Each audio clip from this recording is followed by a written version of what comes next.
امام علی علیہ السلام کی خدمت میں ایک شخص آ کے عرض کرنے لگا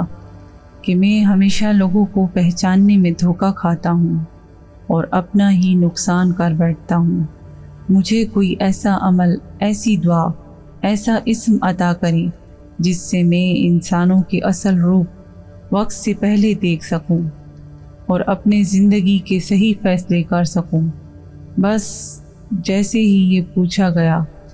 تو امام علی علیہ السلام نے فرمایا، اے شخص، انسان کا اصل روپ انسان کی آنکھوں کے نزدیک واضح ہی ہوتا ہے، بس انسان اپنے آپ کو حاضر دماغ اور پرسکون رکھ کے اپنے فیصلوں کی طرف متوجہ نہیں ہوتا، اور بعض مرتبہ انسان کے گناہ یا خواہشات انسان کی نظروں کے سامنے ایک پردہ رکھ دیتی ہیں، اور یوں انسان فیصلہ کرتے وقت اپنے احساسات پہ زیادہ توجہ دیتا ہے، تجربات پہ نہیں۔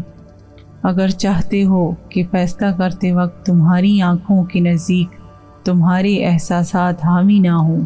اور تم انسانوں کو پہچان کر فیصلہ کرو، تو جب بھی کسی انسان سے ملنا چاہو تو پہلے یا علیم ہو یا علیم، یا رحیم ہو یا رحمان 3 مرتبہ پڑھو، اور پھر اس کی آنکھوں کو دیکھو۔ اگر وہ گھبرانے لگے، آنکھیں چرانے لگے تو سمجھ جانا یہ اپنے ظاہر اور باطل میں تضاد رکھتا ہے، لیکن اگر مطمئن رہے اور پرسکون رہے تو سمجھ جانا یہ صداقت کی زبان بول رہا ہے، یہ صداقت کی زبان بول رہا ہے، یہ صداقت کی زبان بول رہا ہے۔